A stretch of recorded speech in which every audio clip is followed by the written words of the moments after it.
on here in just a second, and we're going to get into a couple cool deals that Gabe and I talked about today, and the general trend of precious metals and the activities that are happening that could certainly and will certainly affect the direction that we see precious metals take. But I want to reemphasize something we touched on in the first hour.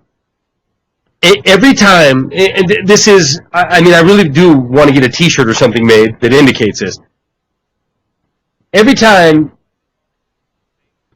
we see an indicator, we almost need to treat it now as 180 degrees from what it's being presented as. The Dow Jones goes up 200 points a day. We should understand that things are getting a little bit worse than they were yesterday when it had fallen 100 points. And let me explain this a little bit.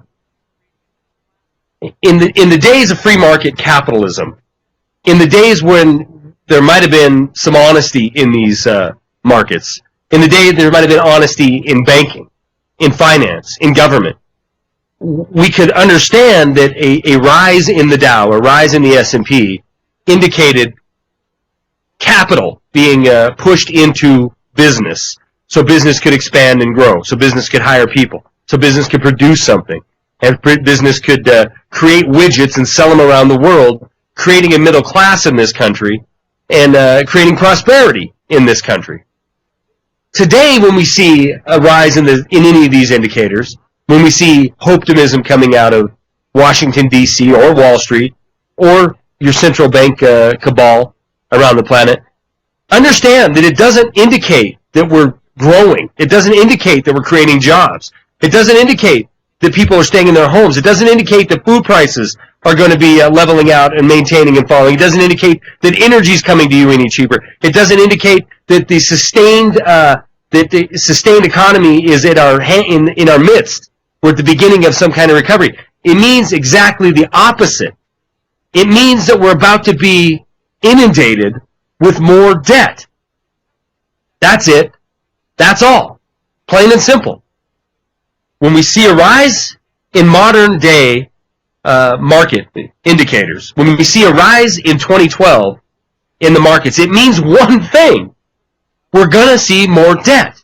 There's going to be more punch delivered to the party. There's going to be more fiat currency created out of thin air. And that might sound well and good. And why wouldn't you believe that? Every channel you turn it on, every mainstream news channel is telling you that that's exactly what we need. We need more liquidity. We need more debt. We need more punch. We need more Federal Reserve. We need more central banks. We need more collusion of a private institution determining the outcome, the financial outcome of this country. Now, they're, of course, not going to come out and say that, but that's exactly what it means. So we see a rise of 200, 300, 400 points tomorrow because a European central banker says he's going to do everything possible. We better figure out real quick what that everything possible is. The everything possible is indentured servitude for humanity.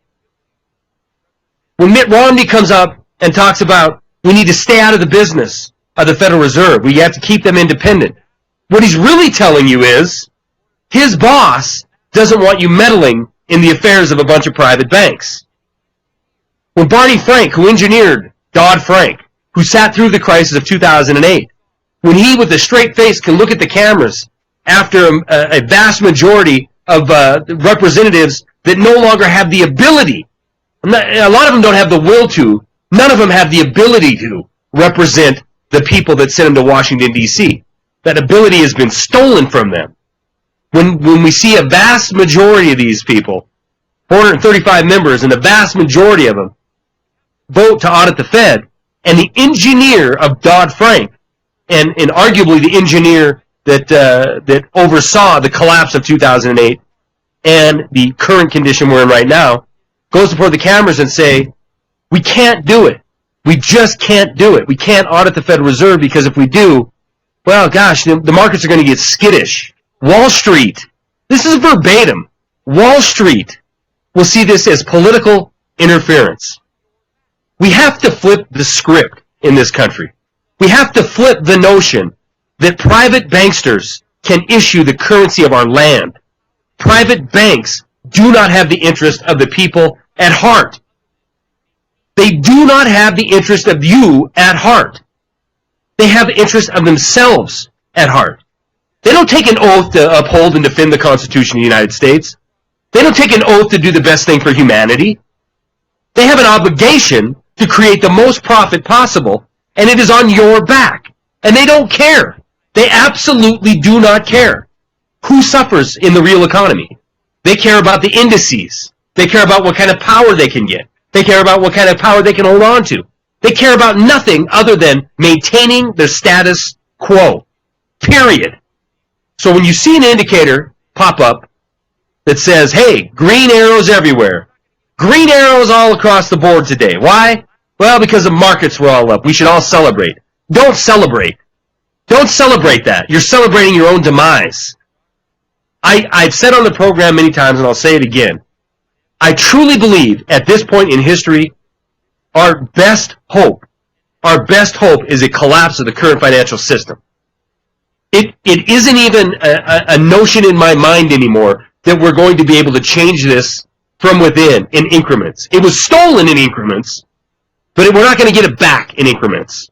We're either going to collapse and get it back in one foul swoop, erase debt, throw in prison individuals who brought us here, and move on with the true constitutional financial system, or we're going to go into indentured servitude. And who knows how many decades of this will occur before a brave band of men and women decide that, you know what, freedom is the only answer. But it'll be a while. It isn't going to happen. We're not going to go into this indentured servitude, and then suddenly, 5 years down the road, we're going to pop our heads up and say, oh, it's time to take it back. Forget about it. When this light of freedom is extinguished, it's going to remain extinguished for quite some time. All right, let's bring our guest on. Gabe Elton, Austin Rare Coin. Welcome back to the program, my friend. And, of course, we have, I don't know if you've been on with Eric before, but Eric Lovely is our co-host on Tuesdays and Thursdays, the first hour. But he likes gold and silver so much he decided to hang out. Gabe, welcome back to the program. Perfect. Thanks for having me, Charlie, and look forward to speaking with you and Eric. Outstanding. You heard my intro there. You saw the markets today. What are your thoughts? I mean, are we seeing? I can't even ask you this question because it's so ridiculous. Are we seeing recovery, Gabe? Oh no. What we're seeing is the beginning of the end, and that seems to be what's happening all over the world. And, here in the United States, you talk about markets only trading on the hope of more quantitative easing, and that's exactly what's happening. On the days where there's hints that we're going to take on more debt and have another quantitative easing, then the stock market soar, gold goes up. If they act as if they're not going to have quantitative easing, everything seems to go down the tubes. But the secret is that, in fact, there is no secret. Everybody knows that there's going to be another quantitative easing, and that's what seems to be happening. And since 2008, it's interesting that you talk about that debt, because since 2008, when this started, our budget deficit has increased by over 600%. The Federal Reserve's balance sheet has increased by over 200%. Government debt has increased over 72%. And all of that has spurred a stock market in the S&P 500. It went down 10%. It didn't do anything. It was an attempt to keep inflated the bubble. I mean, this is all we've seen is an attempt to keep these assets, these fantasy assets, inflated.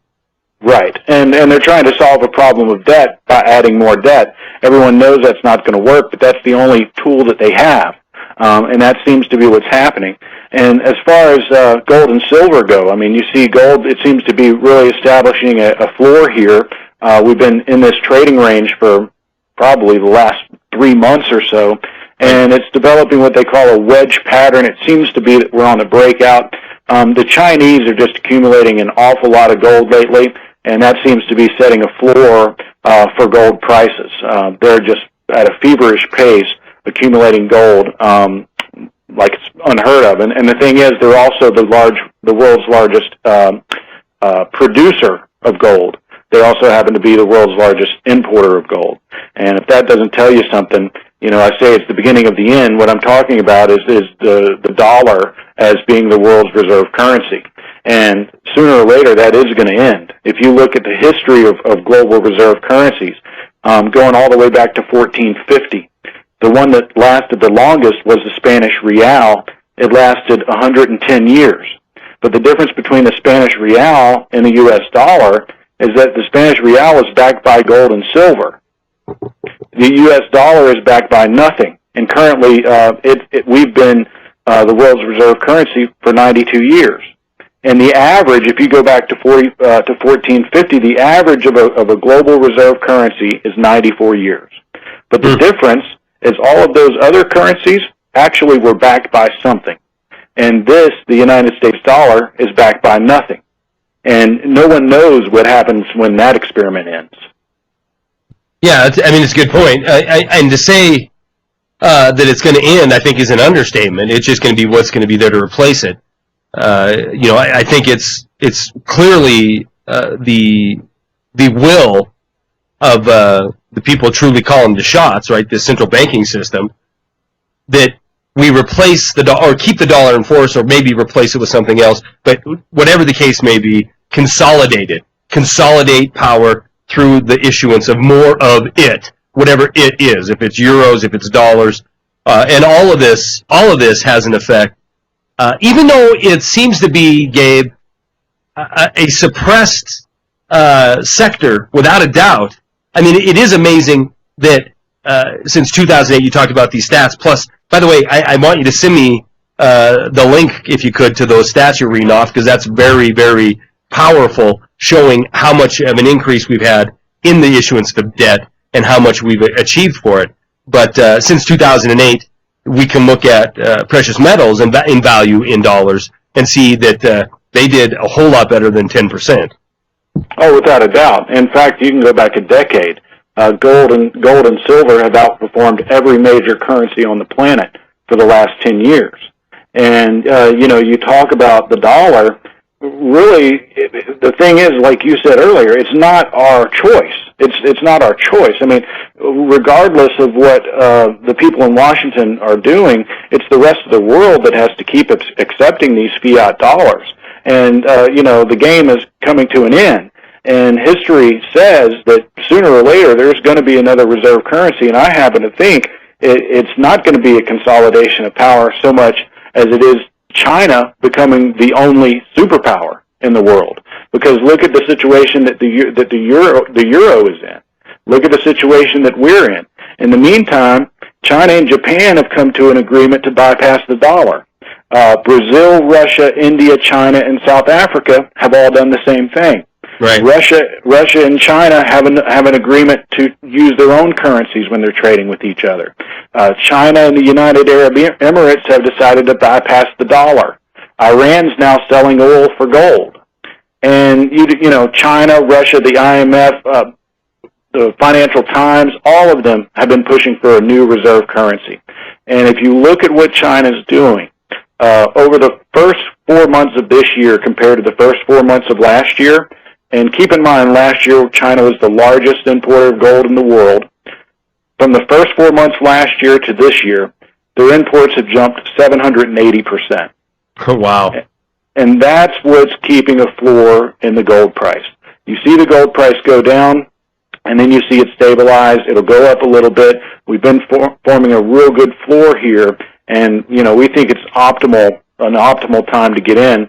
If you look at the history over the last 10 years of the gold market, these pullbacks are normal. It's happened 3 times since 2001, and it normally lasts about 18 months, and we're about 12 to 13 months into this one. And if I'm not mistaken, was it? We were talking about. Well, first of all, we were talking about $1,000 gold not too long ago, right? Will it crack 1,000? Will it stay above 1,000? But I remember that there was what was it called? The Beijing put, or maybe Shanghai. I don't remember. It was about $1,200 an ounce that they were, was never going to go lower than that because China was ready to step up, India was ready to step up, and make sure that wouldn't happen. So even with all the down talk of precious metals, it's hard to imagine that we're going to see. Yeah, I guess I shouldn't say that it's not possible.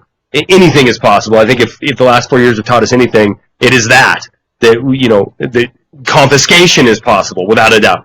A complete destruction of all asset classes is possible. A massive credit freeze and everything falls through the floor. But it seems highly unlikely that we're going to see gold back in ranges that seemed high a few years ago even. It seems impossible that we'll see $1,200 gold, $1,000 gold again. Your thoughts on that? I completely agree with you. The word is that as gold continues to fall, countries and central banks have orders that are already outstanding that says, as the gold price falls, order me even larger quantities of gold. The size and volume of the order increases exponentially as the price falls. That seems to be what's happening. And you're right. This is a market that's been manipulated, and I think it's heavily manipulated. But the fact is, once the powers that be run out of physical gold and silver, it can only be manipulated so far. And, we're talking to billionaires. I mean, we happened to be invited recently to a conference where Kyle Bass spoke. There was about 50 people in the room. And he made a comment where, if you own physical gold, or if you think that you own gold and you don't have physical possession of it, you're insane. And this is a billionaire talking. And you don't think that other billionaires feel the same way. And so they themselves are accumulating physical gold. That's one thing that I don't think a lot of people understand. We happen to be fairly close with some people that are very well connected. One of them, Shane McGuire, he has recently written 2 books regarding gold. And, he recently told me he talks with all of these Citibank analysts, UBS analysts. They all court him around because he runs one of the world's largest pension funds.